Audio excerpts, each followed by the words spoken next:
মারে কোরআন যদি প্রতি রাত্রিতে পড়ো, দিনের মধ্যে পড়ো, কিয়ামতের মাঠে তোমাকে জাহান্নামে যেতে দেবে না। আমি দুটো রাস্তা আপনাকে বললাম, এক নামাজের রাস্তা, মসজিদের রাস্তা, একটা কোরআনের রাস্তা। এই দুই রাস্তা যদি আপনার ঠিক থাকে, লাইন ক্লিয়ার থাকে, আপনি কখনোই জাহান্নামে যাবেন না, কখনোই জাহান্নামে যাবেন না।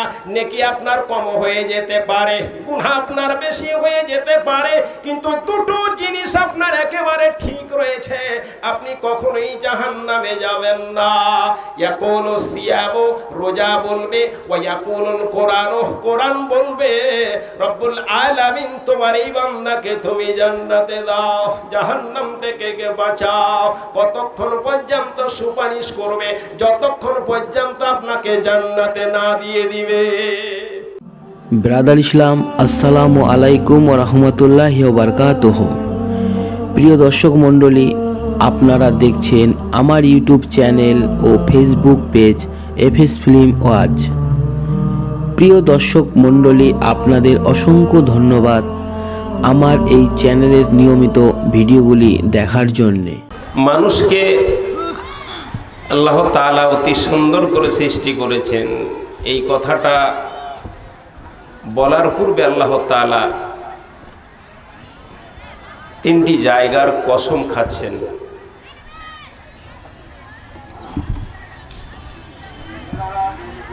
প্রথম কসম খাচ্ছেন ওয়াত্তিন ওয়াজ্জাইতুন। তিন আমাদের ভাষায় যেটা আমরা ডোমরকে বলি, পাতলা পায়খানা যদি কারোর হয়, ওটার তরকারি খেলে একটু আরাম পৌঁছে, পেট পরিষ্কার থাকে, পেটকে ঠান্ডা রাখে। যদি পেকে যায় তাহলে তার ভিতরে কিছু পোকা দেখতে পাওয়া যায়। আমরা বাল্যকালে খেয়েছি, পাকা ডোমর খেয়েছি। ওটাকে দুই ভাগে ভাগ করলে ভিতরে পোকা দেখতে পাওয়া যেত। বলানো হতো যে এই পোকা খেলে নদীতে সাঁতার দিতে পারবে। সুতরাং সেই কথা অনুযায়ী আমরা পুরোটাই পোকা সেট খেয়ে নিয়েছি।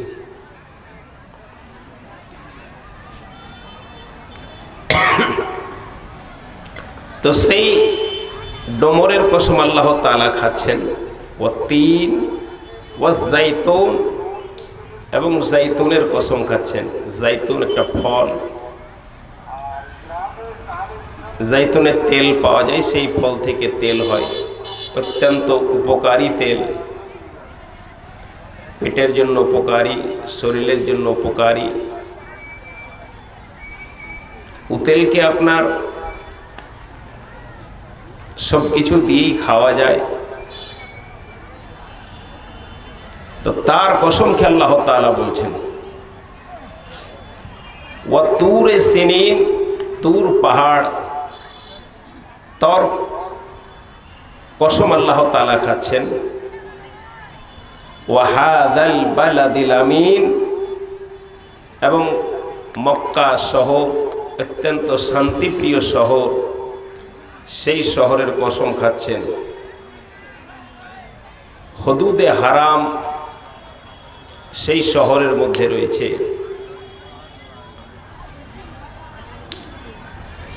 সেখানে সবকিছুই নিষিদ্ধ রয়েছে।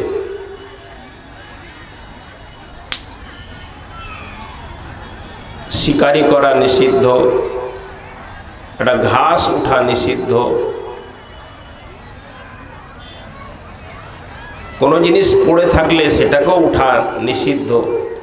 এখানে যেমন একটা পার্স পেয়েছে, উঠিয়ে নিয়ে এসে জমা দিল, ওটাও সেখানে তোলা নিষিদ্ধ। একমাত্র তারাই উঠাবে যারা তার দায়িত্বে রয়েছে, কিংবা যার জিনিস সেই তার জিনিস উঠাবে। এই শহরের আল্লাহ তাআলা কসম খাচ্ছেন।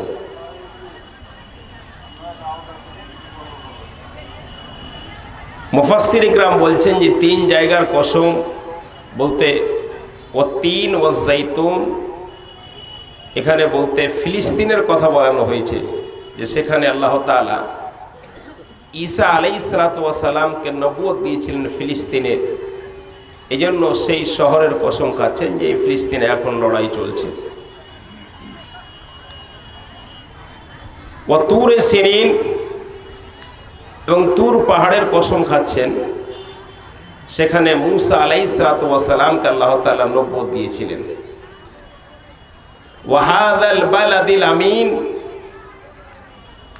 এবং মক্কা শহরের শান্তিপ্রিয় শহরের কসম খাচ্ছেন, যেখানে আমাদের নবী হযরতে মুহাম্মদ সাল্লাল্লাহু আলাইহি ওয়াসাল্লামকে তিনি নবুয়ত দিয়েছেন।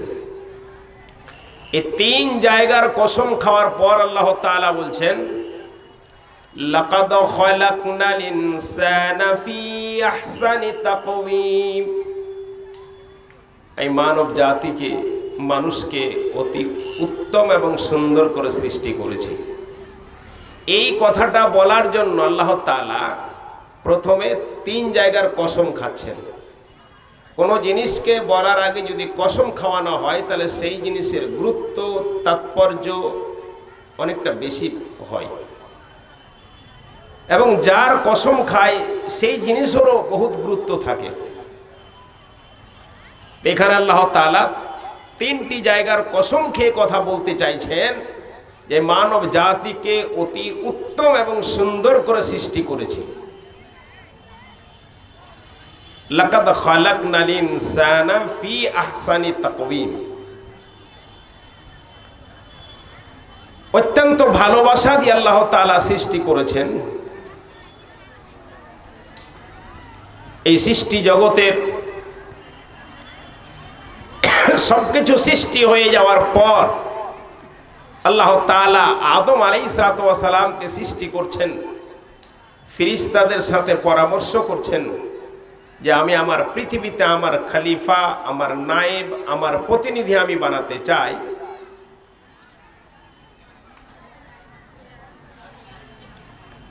এখান থেকে বোঝানো যায় যে কোনো কাজ করতে গেলে পরামর্শের প্রয়োজন হয়।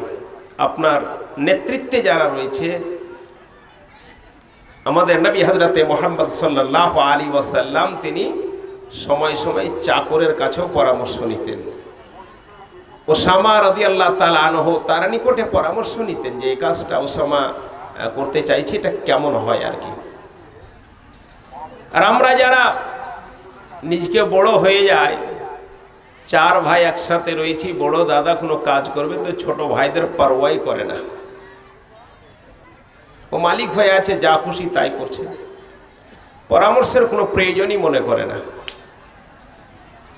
বাপ মালিক হয়ে আছে, কোনো কাজ করবে, ছেলেরা বড় হয়ে গেছে, তাদের কোনো পরামর্শের প্রয়োজন মনে করে না। এখানে আল্লাহ তাআলা ফেরেশতাদের সাথে পরামর্শ করছেন, কোনো প্রয়োজন নাই ফেরেশতাদের সাথে পরামর্শ, তবু পরামর্শ করছেন এটা শিক্ষা দেওয়ার জন্য।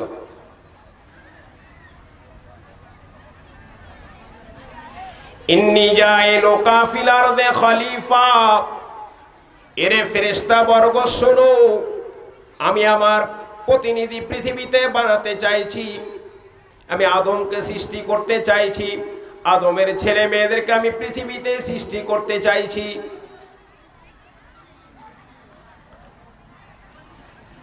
ফেরেশতারা পরামর্শ কি দিচ্ছে? না বাচকে পরামর্শ দিচ্ছেন যে না, এদের আপনি সৃষ্টি করিয়েন না। কিভাবে বলছেন তিনি? রব্বুল আলামিন আদমকে আপনি কেন সৃষ্টি করবেন, কারণটা কি রয়েছে? অন্য জায়গাতে আল্লাহ তাআলা বলছেন, ওয়া মা খালাকুতুল জিন্না ওয়াল ইনসা ইল্লা লিয়াবুদুন, পৃথিবীর মানব জাতিকে, জিন সম্প্রদায়কে আমি সৃষ্টি করেছি একমাত্র আমার ইবাদতের জন্য। পৃথিবীর সবকিছু সৃষ্টি হয়ে গেছে, আসমান সৃষ্টি হয়েছে, জমিন সৃষ্টি হয়েছে, সূর্যের সৃষ্টি হয়ে গেছে, চন্দ্রের সৃষ্টি হয়ে গেছে, পাহাড়ের সৃষ্টি হয়ে গেছে, গাছপালা উদ্ভিদের সৃষ্টি হয়ে গেছে, বিভিন্ন প্রাণীর সৃষ্টি হয়ে গেছে। সৌরজগতের সবকিছু সৃষ্টি হয়ে গেছে, বিগ ব্যাংকের সমস্ত কিছু আল্লাহ তাআলা সৃষ্টি করে দিয়েছেন। ফেরেশতা বর্গ সৃষ্টি হয়ে গেছে, প্রয়োজন কি রয়েছে? রব্বুল আলামিন বলছেন, এরে ফেরেশতারা শোনো, ওয়ামা খালাকতুল জিন্না ওয়াল ইনসা ইল্লা লিয়াবুদুন, পৃথিবীতে আমি আমার ইবাদত করার জন্য মানব জাতিকে সৃষ্টি করতে চাইছি। তোমরা বলছো কি জন্য সৃষ্টি করবে? নাহনু নুকাদ্দিসু লাকা, রব্বুল আলামিন আমরা তো আপনার পবিত্রতা বর্ণনা করছি, আপনার ইবাদত বান্দেগী আমরাই করতে রয়েছি, আপনার তাসবিহ তাহলিল আমরাই করতে রয়েছি, আপনি কেন এদের সৃষ্টি করবেন? অন্যদিকে ফেরেশতা আবার দলিল কায়েম করছে, রব্বুল আলামিন মানব জাতিকে আপনি সৃষ্টি করবেন, ইয়াসফিকুদ্দিমা, এরা পৃথিবীতে মারামারি করবে, এরা পৃথিবীতে কাটাকাটি করবে, এরা পৃথিবীতে ঝগড়া করবে, এরা পৃথিবীতে একে অপরকে হত্যা করবে, মার্ডার করবে, ইয়াসফিকুদ্দিমা। কেন আপনি এদের সৃষ্টি করবেন? আল্লাহ তাআলা একটা শব্দ বলেছিলেন, ইন্নী আলামু মা লা তা'লামুন, এরে পৃথিবীর ফেরেশতারা শুনে নাও, আমি যা জানি তোমরা তা জানো না। মানব জাতিকে সৃষ্টি করছি, এর ভিতরে কি হবে? তোমরা আমার প্রশংসা করো, তোমরা আমার পবিত্রতা বর্ণনা করো, কিন্তু মানব জাতিকে যারা আমি সৃষ্টি করতে রয়েছি এর সম্পর্কে তোমাদের জানা নাই, আমার জানা রয়েছে। ইন্নী আলামু মা লা তা'লামুন, অনির্দিষ্ট শব্দ, আমি যা জানি তোমরা তা জানো না। এর দ্বারা আমি কি কাজ নিব? এর দ্বারা আমার কোন কাজ রয়েছে? আটলান্টিক মহাসাগরের নিচে কি রয়েছে তোমরা বলতে পারবে না, প্রশান্ত মহাসাগরের নিচে কি রয়েছে তোমরা বলতে পারবে না। আদমকে সৃষ্টি করছি, আদমের ছেলে মেয়ে সৃষ্টি সেখান থেকে হবে, এরা এত জ্ঞানী হবে, যত পড়াশোনা করবে তত তারা জ্ঞান অর্জন করবে। ইভেন কি জ্ঞান কত হবে? মহাসাগরের নিচে কি রয়েছে, পৃথিবীর মধ্যে কি রয়েছে, সমুদ্রের মধ্যে কি রয়েছে, মহাশূন্যে কি রয়েছে, চন্দ্রের পিঠে পর্যন্ত তারা চলে যাবে। বিক্রম নামে যন্ত্র তৈরি করে চন্দ্রের দক্ষিণ মেরুতে তারা পা দিয়ে দিবে। যত শিক্ষায় শিক্ষিত হবে তত তাদের জ্ঞান বৃদ্ধি হবে, যত শিক্ষায় শিক্ষিত হবে তারা তত জিনিস আবিষ্কার করবে। আর প্রতি আবিষ্কারের মধ্যে আমি যে সৃষ্টি জগতের সেরা, আমি যে রব্বুল আলামিন, আমি যে পৃথিবীর মালিক, প্রত্যেকটা আবিষ্কারের মধ্যে আমার ঝলক ভেসে উঠবে। ইন্নী আলামু মা লা তা'লামুন, আমি যা জানি তোমরা তা জানো না। কথা বলছিলাম যে আল্লাহ তাআলা এই মানব জাতিকে কত ভালোবাসা দিয়ে সৃষ্টি করেছেন, কত প্রেম প্রীতি দিয়ে সৃষ্টি করেছেন, কত সুন্দর করে সৃষ্টি করেছেন। আল্লাহ তাআলা পরিষ্কার করে জানিয়ে দিচ্ছেন, লাকাদ খালাকনাল ইনসানা ফি আহসানি তাকওয়িম, আমি মানব জাতিকে অত্যন্ত সুন্দর করে সৃষ্টি করেছি। যেমন একদিকে সুন্দর করে সৃষ্টি করেছে, শুধু সৃষ্টি পৃথিবীতে সুন্দর করে করেনি, এই সৃষ্টির পর মানুষের একটা আয়ু রয়েছে, এই আয়ু যখন শেষ হয়ে যাবে, বয়স যখন শেষ হয়ে যাবে, রব্বুল আলামিন মৃত্যুর পর এমন একটা জায়গা আমাদের জন্য বানিয়ে রেখেছেন, মানব জাতির জন্য এমন একটা জায়গা বানিয়ে রেখেছে যেটা কোনো ফেরেশতাদের জন্য করানো হয়নি। রব্বুল আলামিনের নবী হযরতে মুহাম্মদ সাল্লাল্লাহু আলাইহি ওয়াসাল্লাম তিনি বলছেন, আ'আদুল ইবাদুস সালিহিনা, এরে নবী আমার বললেন, রব্বুল আলামিন তিনি বলছেন, আমি আমার নেক বান্দার জন্য এমন একটা জিনিস তৈরি করেছি যার নাম স্বর্গ, যার নাম জান্নাত। এত নিয়ামতপূর্ণ জান্নাত, একদিকে পৃথিবীতে সৃষ্টি করেছি, ভালোবাসা দিয়ে সৃষ্টি করেছি, তারা যদি আমার ইবাদত বান্দি করে, তারা যদি আমার উদ্দেশ্যকে সফল করে নেয়, যেই উদ্দেশ্যে সৃষ্টি করেছি সেটা যদি তারা পুরোপুরিতে কাজে লাগিয়ে দেয়, তাহলে আমি তাদের জন্য আবার একটা ভালো জায়গা সৃষ্টি করেছি। আর যদি আমার এত সুন্দর করে সৃষ্টি করা, এত ভালোবাসা দিয়ে সৃষ্টি করা, তারা যদি আমার কাজ না করে, আমার শরীয়তের মোতাবেক পৃথিবীতে না চলে, আমার নিষেধকে যদি না মেনে নেয়, আমার আদেশকে যদি না মেনে নেয়, রব্বুল আলামিন তিনি পরিষ্কার করে বলছেন সুম্মা রাদাদনাহু আসফালা সাফিলিন। আমি তাদের জন্য নিকৃষ্ট থেকে নিকৃষ্ট জায়গা তৈরি করে রেখেছি, খারাপ থেকে খারাপ জায়গা সৃষ্টি করে রেখেছি। কত খারাপ জায়গা, কত ভয়াবহ জায়গা।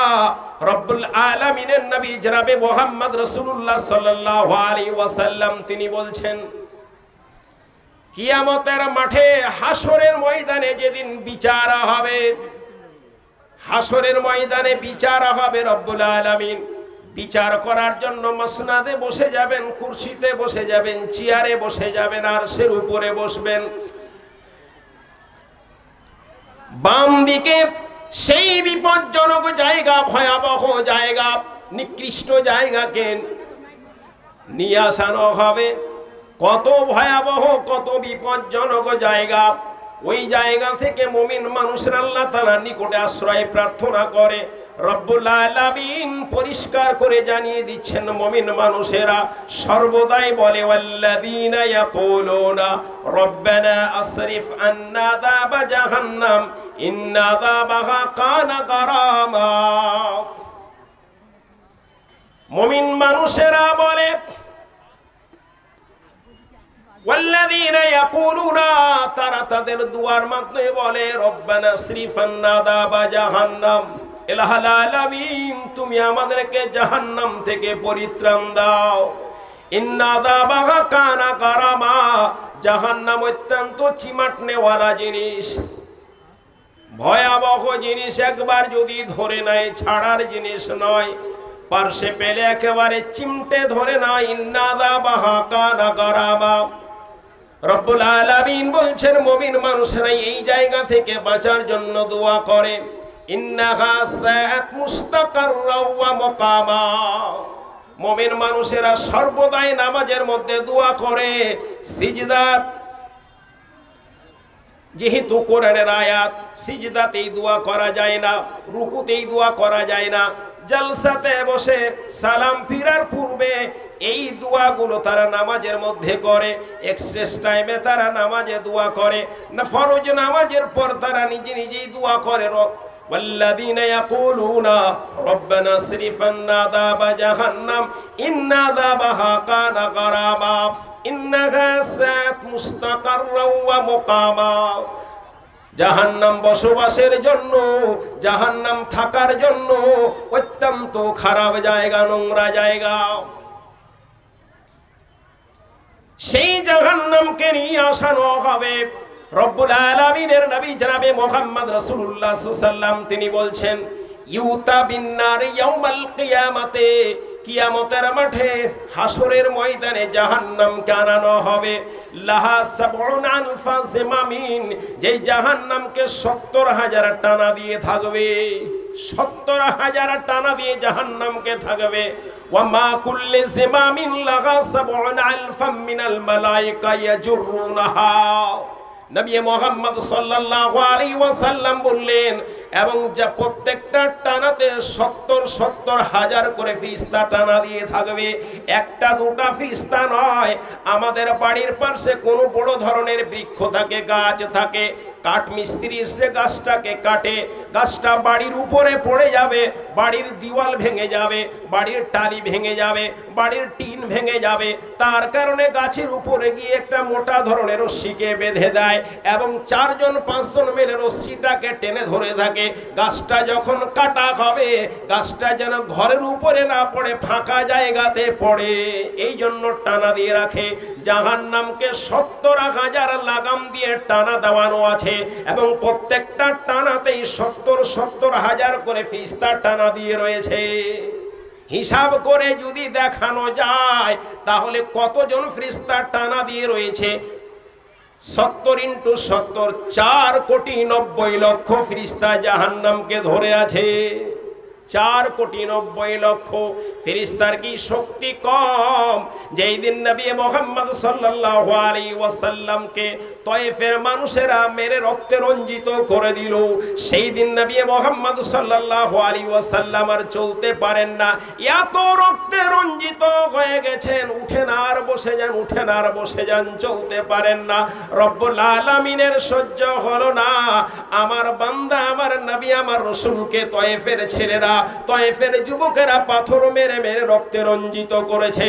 সুতরাং জিবরাইল যাও, দুইজন পাহাড়ের দুটো ফেরেশতা নিয়ে যাও, দুটো পাহাড়ের দুইজন ফেরেশতা নিয়ে যাও, নিয়ে আমার নবী মুহাম্মদকে বলো, আমার হাবিবকে বলো, আমার বন্ধুকে বলো, যা বলবে তোমরা সেটাই করো। আমার নবীকে বলো, নবী যদি বলে যে এই তয়েফের মানুষকে পিছে ছাতু ছাতু করে দাও, পাহাড়ের দুটো ফেরেশতা নিয়ে যাও, একটা এই দিককার পাহাড়ের ফেরেশতা, একটা ওই দিককার পাহাড়ের ফেরেশতা। জিবরাইল এসে নবীকে বলেন, ইয়া রাসূলুল্লাহ, আল্লাহ তাআলা আমাকে নির্দেশ দিয়ে পাঠিয়েছেন, আপনি যা বলবেন তাই করব। নবী গো, তয়েফের যুবকেরা আপনাকে মেরেছে, তয়েফের বৃদ্ধরা তাকিয়ে তাকিয়ে দেখেছে, তয়েফের মানুষেরা আপনার বিরুদ্ধে লেলিয়ে দিয়েছে।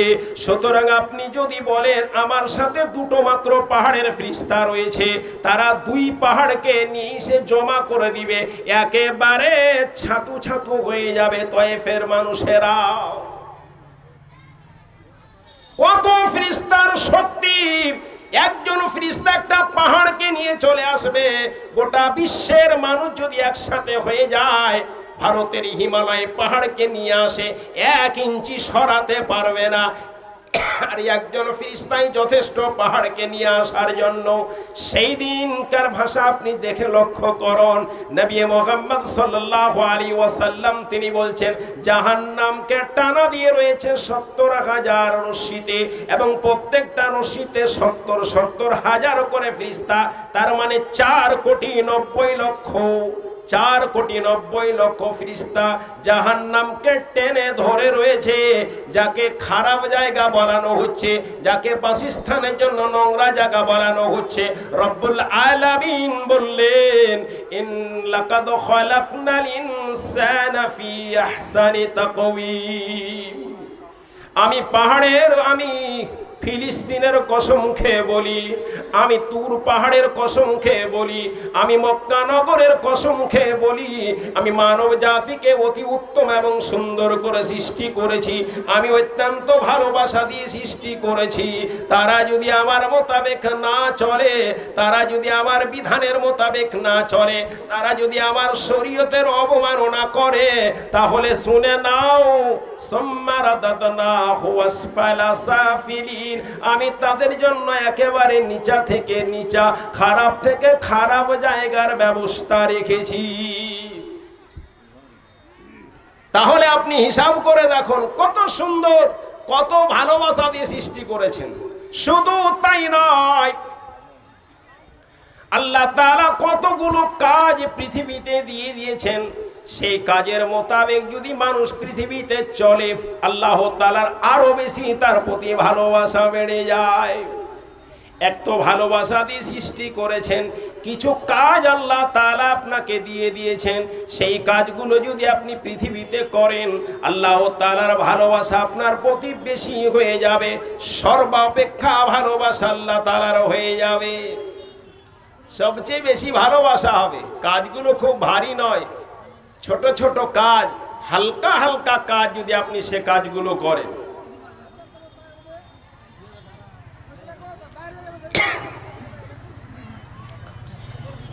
মহিলারা পুরোই দখল করে নেবেন, কি এক এক করে দখল শুরু করে দিয়েছে। প্রথম 3 বিঘা করলো, তারপর হয়তো 2 বিঘা করবে, তারপর 5 বিঘা করবে, তারপর পুরোটাই নিয়ে নেবে মনে হচ্ছে। মহিলা যারা পিছনে দাঁড়িয়ে আছেন, যারা পিছনে আছেন, আপনারা সামনে চলে আসেন, আপনার জায়গা করে দিয়েছে, সামনে ফাঁকা রয়েছে, আপনারা চলে আসেন। আপনাদের দিকে যে স্টেজের দিকে সামনে জায়গা পুরোটা ফাঁকা, চলে আসেন। কথা বলছিলাম যে ভালোবাসা, কতগুলো কাজ রয়েছে, সে কাজগুলো আপনি যদি করেন, তাহলে আল্লাহ তাআলা আপনাকে বেশি ভালোবাসবেন। নাম্বার 1, নবী মুহাম্মদ বলছেন, খায়রুকুম মান তাআল্লামাল কুরআন ওয়া আল্লামা। আল্লাহ তাআলা ওই মানুষগুলোকে সবচেয়ে ভালোবাসেন। পৃথিবীর মধ্যে আল্লাহ তাআলার নিকটে সবচেয়ে উত্তম মানুষ, নবী মুহাম্মাদের নিকটে সবচেয়ে ভালোবাসার মানুষ। খায়রুকুম, তোমাদের মধ্যে সবচেয়ে ভালো, মান তাআল্লামাল কুরআন, যারা কোরআন শিখে, ওয়া আল্লামা, এবং মানুষকে শিখায়। কোরআন শিখে এবং মানুষকে শিখায়। আমরা দুটো থেকেই মাহরুম। আমরা এখানে যারা বসে আছি 90% লোক কোরআন তেলাওয়াত করতেই জানি না। 90% লোক কোরআন তেলাওয়াতই করতে জানি না। আমাদের পরিবারে কোরআন তেলাওয়াতই জানে না, শিখেও নি, আর শিখা তো দূরের কথা। নবী আমার বললেন, খায়রুকুম মান তাআল্লামাল কুরআন ওয়া আল্লামা, তোমাদের মধ্যে সবচেয়ে উত্তম মানুষ সেই ব্যক্তি, সর্বাপেক্ষা আল্লাহ তাআলার নিকটে ভালোবাসার মানুষ সেটা, যে কোরআন শিখে এবং অপরকে শিখায়। জালসা মসজিদের জন্য হচ্ছে, এই তো জাহান্নাম বললাম 4,90,00,000 ধরে আছে। অত্যন্ত নিয়ামতপূর্ণ আপনাকে জান্নাত তৈরি করেছেন। এত কিছু আল্লাহ তাআলা আপনাকে দিয়েছেন যে তার যদি আপনি সামান্য কাজ করেন, তাহলে আল্লাহ তাআলা আপনার জন্য নিয়ামতপূর্ণ জায়গা আবার জান্নাত তৈরি রেখেছেন। কেমন জান্নাতটা হবে? নবী আমার বলছেন, মারাতাইনহু, জান্নাতটা কত সুন্দর হবে কোন চোখ দেখেনি। ওয়ালা সামিয়াতুদনাহু, জান্নাত কত সুন্দর হবে, তার বিবরণ কেমন হবে, কোন কান জান্নাতের বিবরণ শোনেনি, পরিপূর্ণ বিবরণ কোন কান শুনেনি। নবী মুহাম্মদ বলছেন। শুধু তাই নয়, নবী আমার বললেন, ওয়ালা তাখাত্তরা কালবুহু, কোন অন্তর, কোন দিল অনুমানও করতে পারে না জান্নাতটা কেমন হবে, কি ধরনের জান্নাত হবে, কি ধরনের সুখ পাওয়া যাবে, কোন অন্তর অনুমানও করতে পারে না। ওয়ালা তাখাত্তরা কালবুহু, এইরকম জিনিস আল্লাহ তাআলা আমার জন্য, আপনার জন্য সৃষ্টি করে রেখেছেন। এই নিয়ামতপূর্ণ জান্নাতে যেতে হলে মিনিমাম কমস কম দুটো জিনিস আপনাকে করা লাগবে। মিনিমাম দুটো জিনিস আপনাকে করা লাগবে, দুটো রাস্তা আপনাকে ধরতে হবে, তাহলে আপনি সে জায়গাতে পৌঁছতে পারবেন।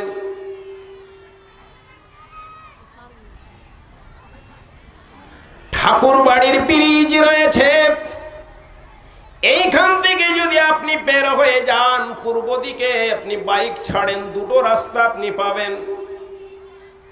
এটা সরাসরি আপনি এই দিক দিয়ে যেতে পারেন মোশন পেরিয়ে, আর একটা জায়গা রয়েছে আপনার মোশন এবং বিনারের ঈদগাহ দিয়ে আপনার রাস্তা বেরিয়েছে, বিনারের ওখান দিয়ে, দুটো গিয়ে এক জায়গাতে মিলবে। জান্নাতে যাওয়ার জন্য মিনিমাম দুটো রাস্তা লাগবে। নাম্বার 1, আপনার কোরআন মাজিদ একটা রাস্তা।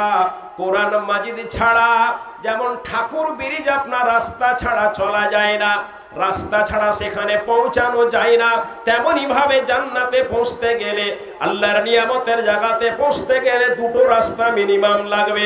তার মধ্যে একটা হচ্ছে কোরআনের রাস্তা।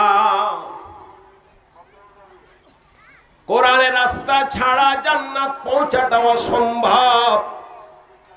অন্য রাস্তাটা রয়েছে, সেটা আপনার মসজিদের রাস্তা। মসজিদ লাগবে, মসজিদ লাগবে, মসজিদের সাথে সাথে নামাজ লাগবে। বলা যেতে পারে যারা মসজিদের সাথে যুক্ত রয়েছে, যারা মসজিদে যাওয়া আসা করে, যারা মসজিদ নির্মাণ করে, যারা মসজিদের সেবা করে, যারা মসজিদকে আবাদ করে, যারা 5 ওয়াক্তের নামাজের পাবন্দ রয়েছে, তাদের জন্য একটা রাস্তা, তারা জান্নাতের মধ্যে রয়েছে। যারা মসজিদের সাথে ধারে কাছে মসজিদের নাই, মসজিদের আশেও নাই, মসজিদের পাশেও যায় না, মসজিদের ভিতরও যায় না, মসজিদ নিয়ে তাদের কোনো চিন্তাধারাই নাই, নামাজের তারা ধারে না, বলা যেতে পারে তারা জান্নাতে যাবে না, তারা জান্নাতে যাবে না। কারণ যারা মসজিদের বাইরে রয়েছে তারা জান্নাতের বাইরে থাকবে, যারা মসজিদের সাথে যুক্ত রয়েছে তারা জান্নাতের সাথে যুক্ত হবে। মিনিমাম দুটো রাস্তা লাগবে। আমি মুসলমান, নাম আমার মনিরুল, আমি মুসলমান, এই জন্য মুসলমান যে আমার দাড়ি রয়েছে, এই জন্য মুসলমান যে আমি টুপি পরি, এই জন্য মুসলমান যে পাঞ্জাবি পরি, এই জন্য মুসলমান যে আমি কিছু খাওয়ার খাই, এই জন্য মুসলমান যে আমার বাবা ছিল মুসলমান, এই জন্য মুসলমান যে আমার দাদা ছিল মুসলমান, এই জন্য মুসলমান যে আমার পরদাদা ছিল মুসলমান, এই জন্য আমি মুসলমান যে আমার লাক্কার দাদা ছাক্কার দাদা ছিল মুসলমান। আমার ভিতরে মুসলমানের কোনো কাজ নয়, কোনো কাজ নাই। বাপুরে জান্নাতে যদি যেতে চান, ইমাম বুখারী রাহমাতুল্লাহ আলাইহি হাদিসটাকে নকল করলেন। নবী মুহাম্মদ সাল্লাল্লাহু আলাইহি ওয়াসাল্লাম তিনি বলছেন, মানা মানা বিল্লাহ ওয়া বিরাসূলিহি ওয়া কামাস সালাহ ওয়া সাওমা রমজানা কানা হাক্কান আলাইহি আইয়াদখুলাল জান্নাহ। নবী আবার বললেন, জান্নাতে যাওয়ার জন্য বেশি কিছু লাগে না, বেশি ইবাদত বন্দেগী লাগে না, সর্বসময় আপনাকে মসজিদে পড়ে থাকতে বলে না। নবী আমার চার কথা বললেন পুরুষ আর মহিলা প্রত্যেকের জন্য।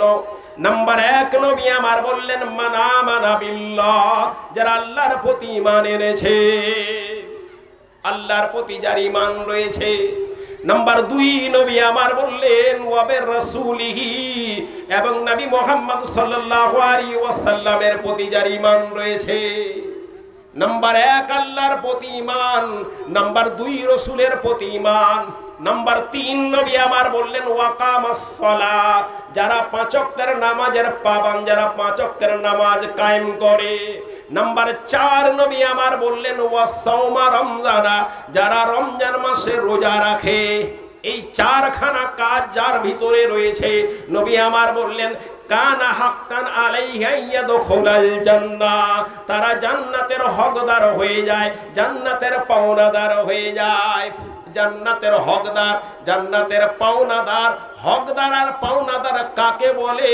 আপনার বাড়িতে রাজমিস্ত্রি কাজ করে, সকালে 9টার সময় কাজে লেগে যায়, আবার সন্ধ্যা হলে কাজ সমাপ্ত হয়ে যায়, হাত পা পরিষ্কার করার সাথে সাথে আপনার বেতনের পাওনাদার হয়ে যায়। এই এলাকায় হয় কি হয় না জানি না, বালিয়াপাড়াতে যতগুলো সকাল হলে জন নামে, হাজারো জন নামে, মানুষেরা জনগুলোকে নিয়ে যায়। মনিরুল মাওলানা তার জমিতে জন নিয়ে যায়, জমিতে কাজ করে।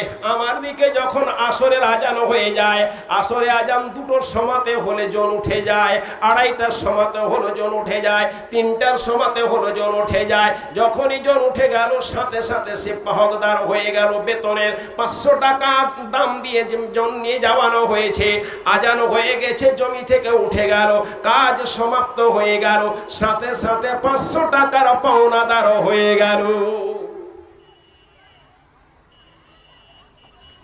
নবী মুহাম্মদ সাল্লাল্লাহু আলাইহি ওয়াসাল্লাম তিনি বলছেন, মানা মানা বিল্লাহ, যারা আল্লাহর প্রতি ঈমান এনেছে, ওয়া বিরাসূলিহি, এবং তার রাসূল নবী মুহাম্মদের প্রতি ঈমান এনেছে, ওয়া কামাস সালাহ, যারা নামাজ কায়েম করে, ওয়া সাওমা রমজানা, যারা রমজান মাসে রোজা রাখে, কানা হাক্কান আলাইহি ইয়াদখুলাল জান্নাহ, তারা জান্নাতের হকদার হয়ে যায়। জালসা করি, কামাই করি, ঠিকাদারি করে, কামাই করে, চাকরি করে, কামাই করে, যত কিছু করে সমস্ত পরিবার বর্গের জন্য করে, ছেলের জন্য করে, মেয়ের জন্য করে, স্ত্রীর জন্য করে। স্ত্রীকে কত ভালোবাসে, বাবাকে কত ভালোবাসে, মাকে কত ভালোবাসে, রাত দিন পরিশ্রম করে কাজ করে। বাবা যখন বলে আব্বা টাকা পাঠাও, ছেলে তুরন্ত টাকা পাঠিয়ে দেয়, ঠিকাদার কাছ টাকা নিয়ে টাকা পাঠিয়ে দেয়, সব কিছু করে। এত কিছু করি, এত কিছু খাওয়াই, এত কিছু করি, যেই দিন হাসরের ময়দান হবে, জাহান্নামকে রব্বুল আলামিন তার বাম দিকে নিয়ে আসবে, সেই দিন নিজের ভাই ভাই থেকে ছেড়ে পালিয়ে যাবে, বাবা নিজের ছেলেকে ছেড়ে পালিয়ে যাবে, ছেলে নিজের বাবাকে ছেড়ে পালিয়ে যাবে, ইভেন কি স্ত্রী স্বামীকে ছেড়ে পালিয়ে যাবে, স্বামী স্ত্রীকে ছেড়ে পালিয়ে যাবে। রব্বুল আলামিন বলছেন ইয়াউমা ইয়াফিরুল মারউ মিন আখিহি ওয়া বিহি ওয়া উম্মিহি ওয়া সাহিবাতিহি ওয়া বানিহি। কিয়ামতের দিনে হাসরের ময়দানে ভাই নিজের ভাইকে ছেড়ে পালিয়ে যাবে, ভাই নিজের ভাইকে ছেড়ে পালিয়ে যাবে। ভাইয়ের প্রতি ভাইয়ের কত মায়া, কত দয়া। একদিন ফেসবুকে দেখলাম ভাইয়ের প্রতি ভাইয়ের কত দরদ একটা ঘটনা উল্লেখ করেছে। ঘটনাটা কি উল্লেখ করেছে? একটা কূপের রয়েছে, গ্রামের মধ্যে কূপ রয়েছে, ওই কূপে যতগুলো মানুষ জল উঠার জন্য বালতি নামায়, প্রত্যেকটা বালতি খুলে নেয়, রশ্মিটা ফেরত আসে। যতগুলো বালতিতে জল উঠার জন্য নামায়, রশ্মি ফেরত আসে, বালতি ফেরত আসে না। পাড়ার লোকেরা বলে ব্যাপারটা বুঝলাম না, এতদিন থেকে জল উঠাই, জল উঠে আসে, কিন্তু আজ থেকে ব্যাপারটা বোঝা যায় না, যতগুলো বালতি জল নামার জন্য উঠায়, জল বালতি উঠে আসে না, শুধু রশ্মিটা উঠে আসে। কারণটা কি? কে দেখবে কূপের ভিতরে কি রয়েছে? কে দেখবে কূপের ভিতরে কি রয়েছে? কে কার ভিতরে এত সাহস রয়েছে? কার কলিজা বড় রয়েছে যে কূপের ভিতরে নামবে? একজন রাজি হয়ে গেল যে আমি কূপের ভিতরে নেমে দেখে আসব। বালতিকে খুলে নাই, কোন জিন বালতি খুলে, কোন ভূত বালতি খুলে আমি এটা দেখে আসব। তবে শর্ত রয়েছে যে আমাকে রশ্মি বেঁধে আপনারা নামাবেন, রশ্মি বেঁধে আমাকে নামাবেন। আমি একেবারে জলের নিকটে পৌঁছে যাব, বালতি যেখানে খোলানো আছে সেখানে পৌঁছে যাব। আবার আমি যখন ওইখানে রশ্মিতে শুধু ইশারা মারবো, তুরন্ত আপনারা টেনে আমাকে উঠিয়ে নেবেন। বিপদ যদি আমি দেখতে পাই তাহলে আপনারা টেনে আমাকে উঠিয়ে নেবেন। এই বলে নামার জন্য তৈরি হয়ে গেল। তবে একটা শর্ত রয়েছে, আমার বড় দাদা যদি আমার রশ্মিটা ধরে থাকে। গ্রামের মানুষ তো রশ্মি টেনে ধরে থাকবে, একটা শর্ত রয়েছে, আমার বড় দাদা যেন আমার রশ্মিটা টেনে ধরে থাকে। এই বড় দাদার সাথে 20 বছরের সাথে আমার সম্পর্ক নাই, 20 বছর থেকে বড় দাদার সাথে আমার কথাবার্তা নাই।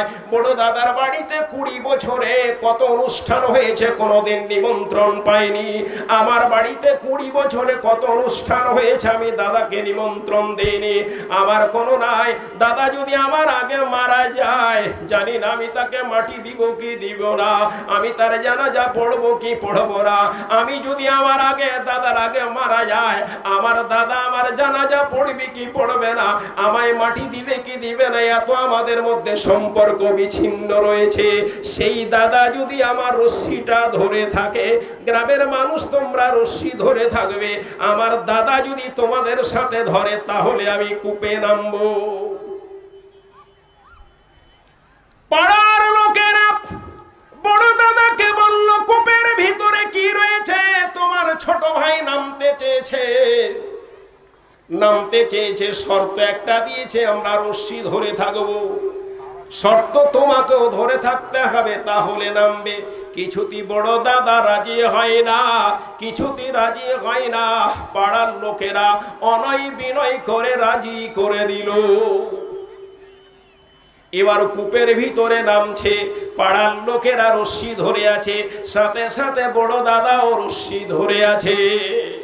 কূপের ভিতরে নামলো, নামা মাত্রই কিছু জিনিসপত্র নিয়ে নামলো।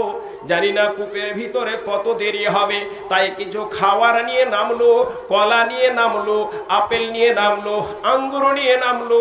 যেই জিনিসগুলো শুকনো সেগুলো নিয়ে নামলো। দেরি যদি হয়, খিদে লাগে, সেইখানে খাওয়ার ব্যবস্থার জন্য নামলো।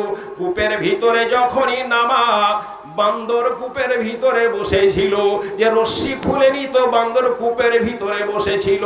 জানি না কতদিন থেকে কূপের ভিতরে ছিল, একেবারে কালো কুটকুটে ভয়াবহ হয়ে গেছে বানর, উঠতে পারে না, উঠতে পারে না। এইবার মানুষ যখনই পাওয়ার সাথে সাথে ঝাপটে ধরেছে মানুষকে। মানুষ যখন ধরে নেওয়া রশ্মিতে ইশারা মারলো, আমাকে উঠাও, আমি বিপদের মধ্যে পড়ে গেছি। বালতি কেন খুলে দেখতে পেলাম না, বিপদের মধ্যে পড়ে গেছি। তোমরা রশ্মি টানো। রশ্মি টানে, একটা করে কলা বের করে আর বানরকে দেয়। বানর কলা খায়, কতদিনের খিদা রয়েছে। এদিকে রশ্মি ভিতর থেকে উপর থেকে টান দিচ্ছে, কলা খাওয়াচ্ছে। উঠতে উঠতে একেবারে কূপের উপরে চলে এসে বানরের বিকট চেহারা দেখে সমস্ত মানুষেরা ভয় পেয়ে গেল। ই কোন জিন উঠে আসছে, কোন ভূত উঠে আসছে। সবাই রশ্মি ছেড়ে পালিয়ে গেল। অমুকের ছেলেকে জিন ধরেছে, তো আমার কি, আমার কি, ও মরে যাক তাতে আমার কি, ও তো নামতে চেয়েছে মরে যাবে তাতে আমার কি, কিন্তু ছোট ভাইকে যে জিন ধরেছে। সবাই গ্রামের মানুষ রশ্মি ছেড়ে পালিয়ে গেল। বড় দাদা 20 বছর থেকে যার সাথে সম্পর্ক নাই, 20 বছর থেকে যার অনুষ্ঠানে কোনোদিন নিমন্ত্রণ পায়নি, সেই বড় দাদা কূপে পা লাগিয়ে রশ্মি টেনে ধরে আছে। সবাই ছেড়ে পালিয়ে যায়, ভাই ছেড়ে পালাই না, চোখ দিয়ে ঝরঝর করে অশ্রু বয়। এই ছোট ভাইকে কত কোলে নিয়েছি, এই ছোট ভাইকে কত চুম্বন দিয়েছি, আজ ছোট ভাই বিপদের মধ্যে পড়ে গেছে। গ্রামের মানুষ ছেড়ে পালিয়ে গেল। ভাই তুমি ধৈর্য ধরো, জিন ধরেছে না ভূতে ধরেছে আমি বুঝি না, তবে আমার ভাইকে আমি কূপ থেকে কোন রকম বের করবো। ভাই সাহস হারাস না। কূপে পা দিয়ে আস্তে আস্তে টানতে টানতে উঠিয়ে নিল। 20 বছরের সম্পর্ক বিচ্ছিন্ন, ভাই ভাই ভুলে গেছে, আর সম্পর্ক বিচ্ছিন্নর কথা জানে না, কারণ রক্তের সম্পর্ক। ভাই বিপদে পড়ে গেছে, ভাই আর থামতে পারে না।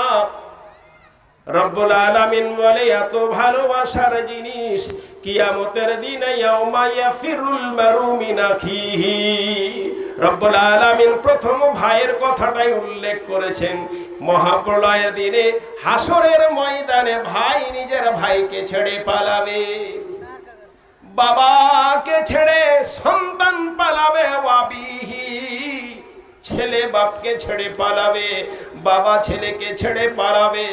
ছেলে বাপের যে কত মায়া, যারা বাপ এবং ছেলে রয়েছে তারাই বুঝে কত তাদের মায়া।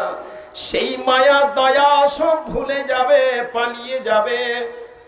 মা নিজের ছেলেকে ছেড়ে পালাবে, স্ত্রী স্বামীকে ছেড়ে পালিয়ে যাবে। সেই দিন কেউ কারোর সাথ দিবে না, সামনে জাহান্নাম দেখা যাচ্ছে, পালিয়ে যাবে।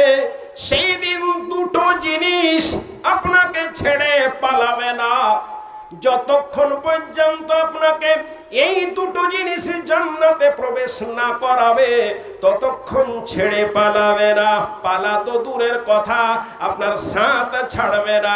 একজন বাম দিকে একজন ডান দিকে হয়ে যাবে, এরা আপনাকে সাথ ছাড়বে না। এত বড় বিপদের দিন। ভাই নিজের ভাইকে ছেড়ে পালিয়ে গেল, বাবা নিজের ছেলেকে ছেড়ে পালালো, মা নিজের ছেলেকে ছেড়ে পালালো, স্ত্রী স্বামীকে ছেড়ে পালালো, স্বামী স্ত্রীকে ছেড়ে পালালো। সেই দিন দুটো জিনিস আপনাকে ছেড়ে পালাবে না।